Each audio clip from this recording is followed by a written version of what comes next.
सिख समुदाय ने किया सीएम धामी को सम्मानित। शादी विवाह में रजिस्ट्रेशन लागू करने के फैसले का किया स्वागत। कहा, एक जैसी व्यवस्था से समाज होगा एकजुट।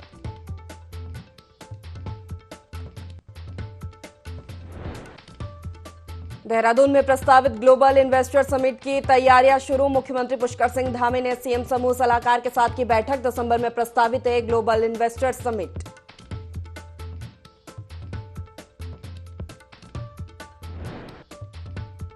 बागेश्वर उपचुनाव के लिए बीजेपी ने जारी की स्टार प्रचारकों की सूची। मुख्यमंत्री पुष्कर सिंह धामी सहित 40 बड़े नेताओं को किया गया शामिल। पार्टी प्रत्याशी के पक्ष में करेंगे प्रचार।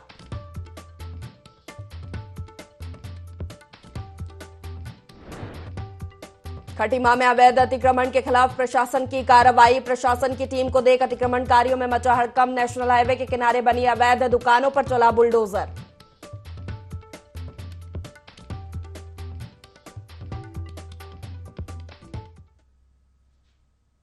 नमस्कार, बहुत स्वागत है आपका। देवभूमि लाइव देख रहे हैं आप। मैं हूं आपके साथ प्रशिता शर्मा। बुलेटिन की शुरुआत करते हैं। देहरादून में सिख समुदाय ने आनंद कारज में रजिस्ट्रेशन की व्यवस्था लागू करने पर सीएम पुष्कर सिंह धामी का धन्यवाद करते हुए सम्मानित किया।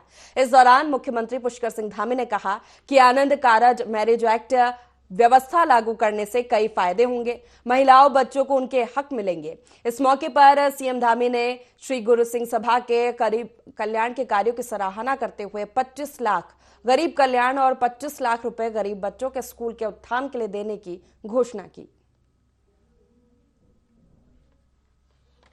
सराय काफी गरीब लोगों के लिए, जरूरतमंद लोगों के लिए काफी सेवा के काम करती है। इसलिए अल्पसंख्यक कल्याण निधि से 25 लाख रुपए देने की मैं यहाँ पर घोषणा करता हूँ कि 25 लाख रुपए की धनराशि इसको दी जाएगी।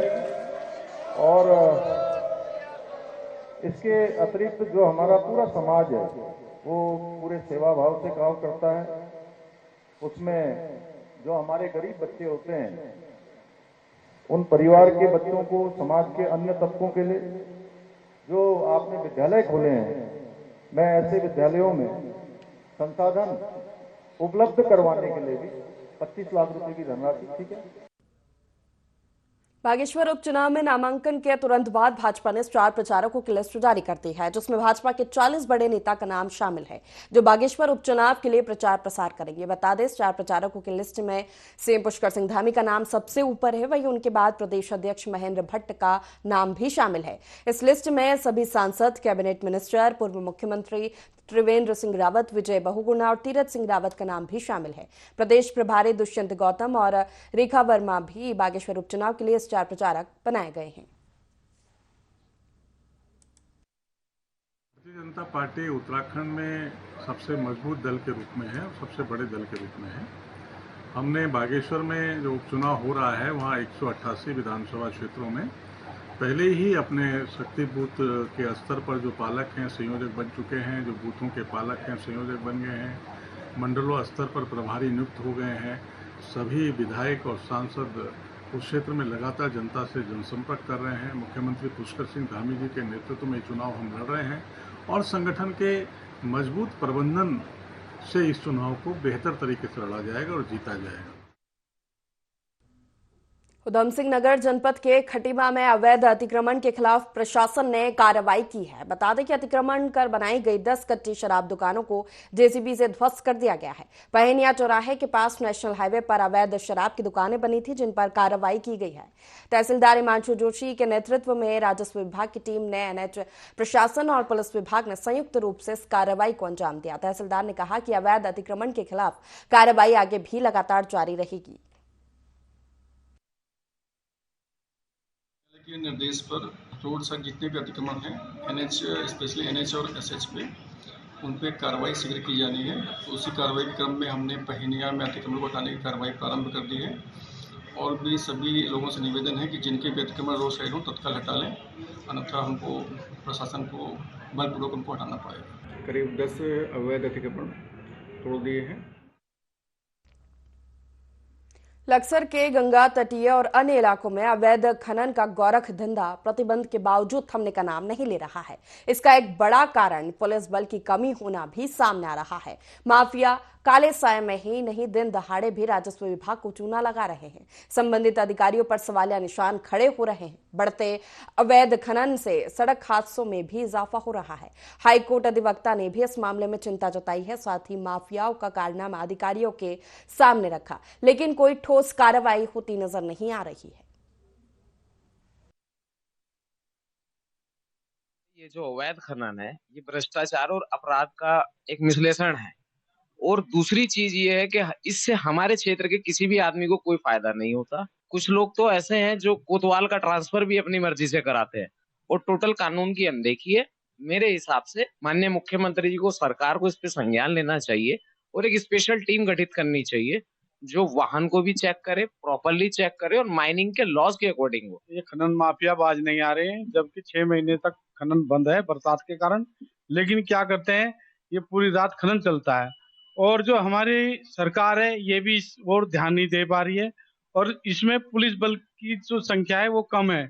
और हम सरकार से यही चाहते हैं कि पुलिस बल की संख्या ज्यादा से ज्यादा बढ़ाएं और इन्हें खनन माफिया को पकड़ो और इन पर अंकुश लगाओ, क्योंकि इन खनन माफिया के चलते हुए हमारे लक्सर में ही कई जगह इतने खतरनाक हादसे हो चुके हैं। कैबिनेट मंत्री रेखा आर्या का जिला भाजपा कार्यालय में कार्यकर्ताओं ने सम्मान सत्कार किया। वहीं रेखा आर्या ने भी कार्यकर्ताओं का हालचाल जाना और समस्याओं का निवारण किया। मंत्री रेखा आर्या ने प्रेस वार्ता में सरकार की जनहितैषी योजनाओं की जानकारी दी और बताया कि अक्टूबर-नवंबर 2024 में उत्तराखंड में 38वें राष्ट्रीय खेलों का आयोजन होगा, ताकि लोगों को एक मैसेज भी दिया जा सके कि राज्य सरकार खिलाड़ियों और खेलों के प्रति गंभीर है। उत्तराखंड राज्य है जो कि बहुत वित्तीय संसाधनों से और भौगोलिक रूप से काफ़ी छोटा प्रदेश है, उसके बावजूद भी 38वें राष्ट्रीय खेल का आयोजन करने के लिए सक्षम है और उसके लिए साधन संसाधन खेल विभाग ने, सरकार ने, माननीय मुख्यमंत्री जी धामी जी के नेतृत्व में हम लोगों ने पूरी तैयारी कर भी ली है। 2024 के अक्टूबर या नवंबर माह के मध्य में जो है यह खेलों का आयोजन होना है, जिसमें सभी प्रकार के हमारी कोशिश है कि 38 खेल जो उसमें सम्मिलित हों। जो दिशा निर्देश है उसमें पिथौरागढ़ भी है, जहाँ पर बॉक्सिंग की संभावनाएं बहुत अच्छी है और बॉक्सिंग को लेकर यहाँ पे क्रेज भी है। तो ये विभाग को निर्देश दिया है कि उसकी संभावनाओं को देखते हुए एक आयोजन जो है राष्ट्रीय खेलों का, वह पिथौरागढ़ जनपद में भी कराया जाए। मसूरी में पर्यटक और स्थानीय लोगों के बीच गाड़ी हटाने को लेकर विवाद हो गया। इस दौरान जमकर मारपीट हुई। वहीं पुलिस की एक पक्षीय कार्रवाई से नाराज स्थानीय लोगों ने गांधी चौक पर प्रदर्शन किया और चक्का जाम कर दिया। साथ ही गांधी चौक पुलिस चौकी में तोड़फोड़ भी की। लोगों ने पुलिस पर उन्हें धमकाने का आरोप लगाया।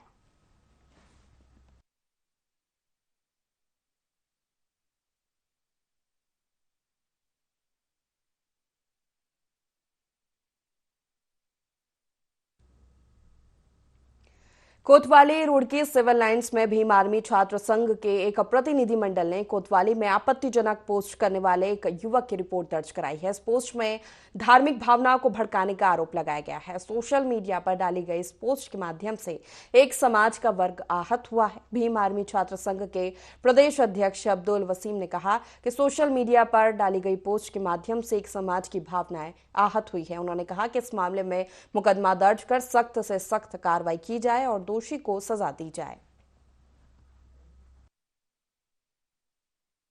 मामला ये है, सोशल मीडिया के माध्यम से एक पेज घूम रहा था, इसमें अभिषेक नाम है, उसने हमारे मोहम्मद सल्लल्लाहु अलैहि वसल्लम का एक कार्टून बनाया बड़ा भद्दा, और वो इस माध्यम से ये चाहता है कि जो रुड़की शहर में बहुत प्यार मोहब्बत बना हुआ है, इससे जहर फैल जाए और यहाँ लड़ाई दंगे हो जाए।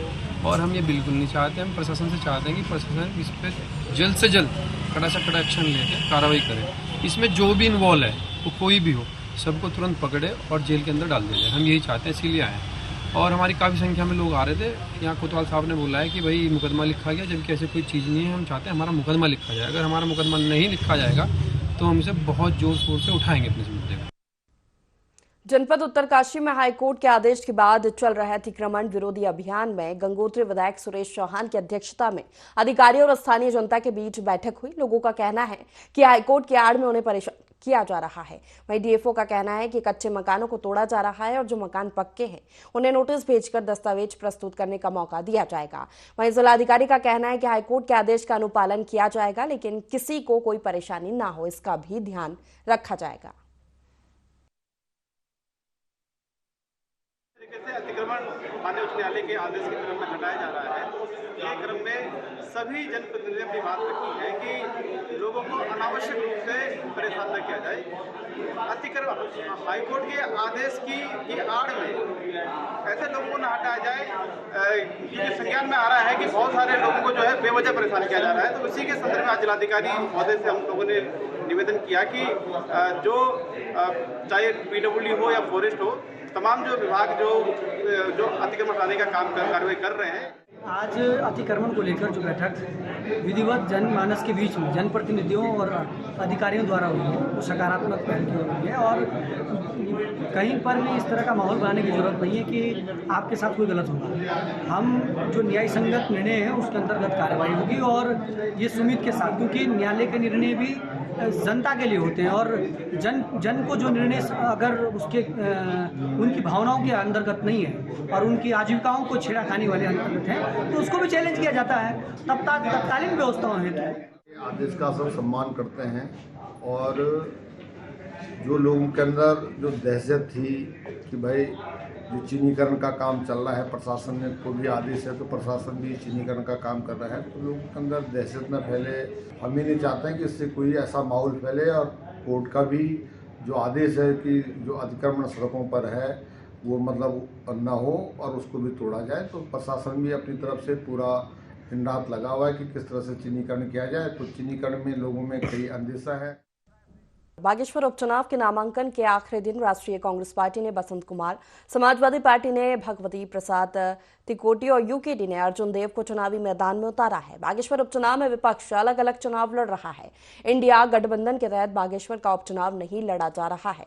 नामांकन करने तहसील बागेश्वर पहुंचे विपक्ष के प्रत्याशियों ने मीडिया से बात करते समय अपनी अपनी जीत के दावे किए हैं। कांग्रेस के प्रत्याशी बसंत कुमार का कहना है कि भाजपा एक तरफ परिवारवाद की बात करती है, दूसरी तरफ परिवार के सदस्य को टिकट देकर घड़ियाली आंसू बहा रही है। यूकेडी के प्रत्याशी अर्जुन देव ने दोनों राष्ट्रीय पार्टी को उत्तराखंड का लुटेरा बताया। सपा के प्रत्याशी भगवती प्रसाद ने बागेश्वर के जन मुद्दों को विधानसभा में उठाने की बात कही। जो सदन में बेहतर नेतृत्व देना चाहिए, यह अपेक्षा हमेशा बागेश्वर विधानसभा में सबकी रही है और इसी अपेक्षा के साथ ये चुनाव लड़ा जा रहा है। और हम बागेश्वर विधानसभा के बेहतर भविष्य के लिए, बागेश्वर विधानसभा के अच्छे नेतृत्व के लिए आगे इस चुनाव मैदान में आए हैं, क्योंकि लोकतंत्र है और लोकतंत्र में विरासतन कोई चीज़ नहीं दी जा सकती है। उत्तराखंड क्रांति दल का प्रत्याशी घोषित होकर नामांकन करके बाहर आया हूं और मेरे साथ मेरी क्षेत्रीय जनता, मेरे जनपद विधानसभा की समस्त क्षेत्रीय जनता का अपार आशीर्वाद प्यार मेरे साथ जुड़ा है। मेरे साथ पूरे पार्टी के कार्यकर्ता कर्मठ रूप से तन मन धन से लगे हैं और मेरा मुख्य मुद्दा है कि इन दोनों सरकारें जो राष्ट्रीय सरकारों के नाम पर कहती हैं, राष्ट्रीय पार्टी के नाम पर सरकार बनाती हैं और उत्तराखंड को लूटने खसोटने का काम करती हैं, ऐसे सरकार को जड़ से उखाड़ने का काम इस विधानसभा बागेश्वर विधानसभा से हम सभी उत्तराखंड वासी बागेश्वर जनपद के पूरी विधानसभा के लोग हम इनको सबक सिखाने का काम करेंगे।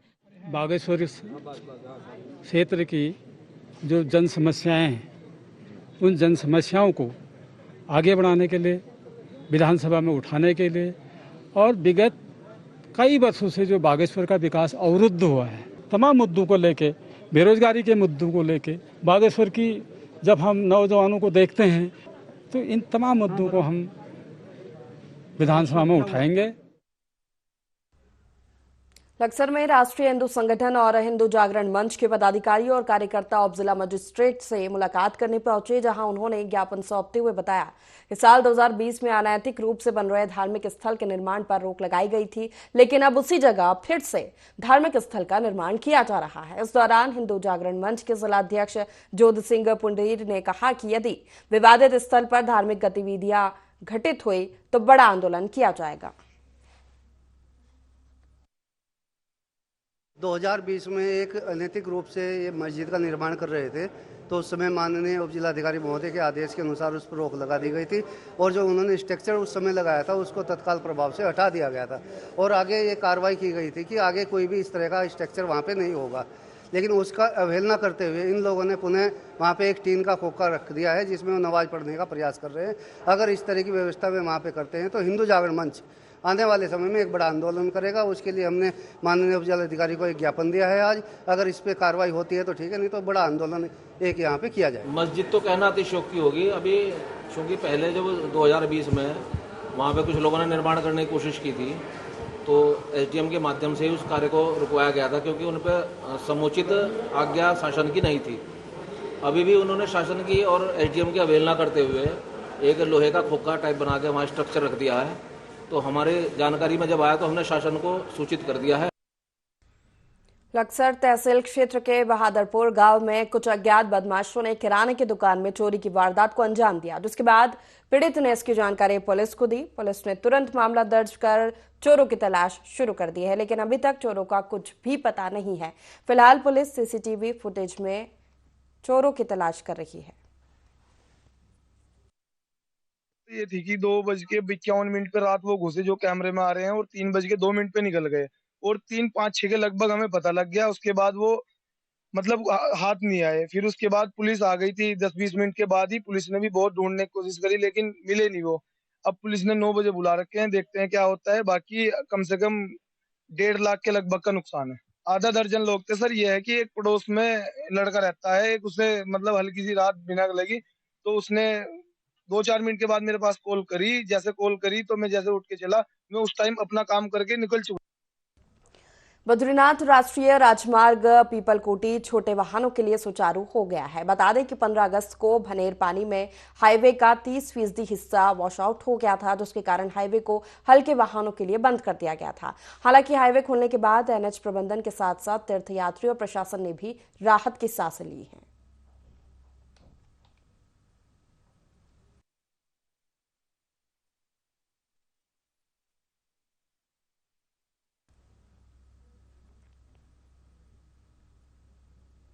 कलियर थाना क्षेत्र में बच्चे के अपहरण से चिंता का माहौल है। 3 माह पहले एक 6 माह के बच्चे का अपहरण हुआ था, जिसका कोई सुराग नहीं लगा है। एसएसपी अजय सिंह कलियर पहुंचे और बताया कि बच्चे को तलाशने के लिए अलग अलग टीमें गठित की गई है, जो अलग अलग जगह सीसीटीवी की मदद से बस स्टैंड, रेलवे स्टेशन से जानकारी जुटा रही है। वहीं कलियर थाना पुलिस ने रिपोर्ट के आधार पर बच्चे के अपहरण का मुकदमा दर्ज कर बच्चे की तलाश शुरू कर दी है। सूचना प्राप्त हुई थी कि यहाँ पर 5 साल का एक बच्चा है जो मिसिंग है। तो चूंकि उसको शुरुआत में तलाश उसके पेरेंट्स के साथ पुलिस ने जब सूचना आई तो करते रहे। ये उम्मीद थी कि बच्चा पूर्व में भी पहले खेलते हुए कहीं चला जाता है, ये सोचते हुए इसकी रात भर तलाश चलती रही। लेकिन जब ये सूचना कहीं से नहीं आई या 100 नंबर पर या किसी व्यक्ति से द्वारा बताया गया हो, तब फिर इस पर जो है तहरीर लेकर इसको मुकदमा दर्ज किया है। साथ ही साथ अब चूंकि बच्चे का एक गंभीर प्रकरण होता है, पूर्व में भी यहाँ से कुछ बच्चे मिसिंग हैं, कुछ बरामद भी हुए थे। ये सब देखते हुए इसमें जो है टीम बनाकर और पूरी समझ जानकारी करने के बाद कहाँ से किस परिस्थितियों में हुआ, ये सब चीज़ की जानकारी करने के लिए आज यहाँ पर एक मीटिंग आयोजित की गई थाना कलियर। मध्य क्षेत्रीय परिषद की 24वीं बैठक सितंबर महीने में प्रस्तावित होगी। बता दें कि बैठक की अध्यक्षता केंद्रीय गृह मंत्री अमित शाह करेंगे। साथ ही बैठक में उत्तराखंड समेत 4 राज्यों के मुख्यमंत्री 17 एजेंडों पर मंथन करेंगे। राज्य में बारिश से आपदा के कारण 15 जुलाई को यह बैठक स्थगित की गई थी। बैठक में उत्तराखंड, उत्तर प्रदेश, मध्य प्रदेश, छत्तीसगढ़ के मुख्यमंत्री भाग लेंगे। चारों राज्यों के 2-2 मंत्री और केंद्र और राज्य सरकार के अधिकारी भी मौजूद रहेंगे। बीजेपी प्रवक्ता वीरेंद्र बिष्ट ने जानकारी देते हुए बताया कि उत्तराखंड की ओर से दून वैली जोन का नोटिफिकेशन रद्द करने और सीमांत क्षेत्र से पलायन और इसके निदान के एजेंडे पर चर्चा की जाएगी।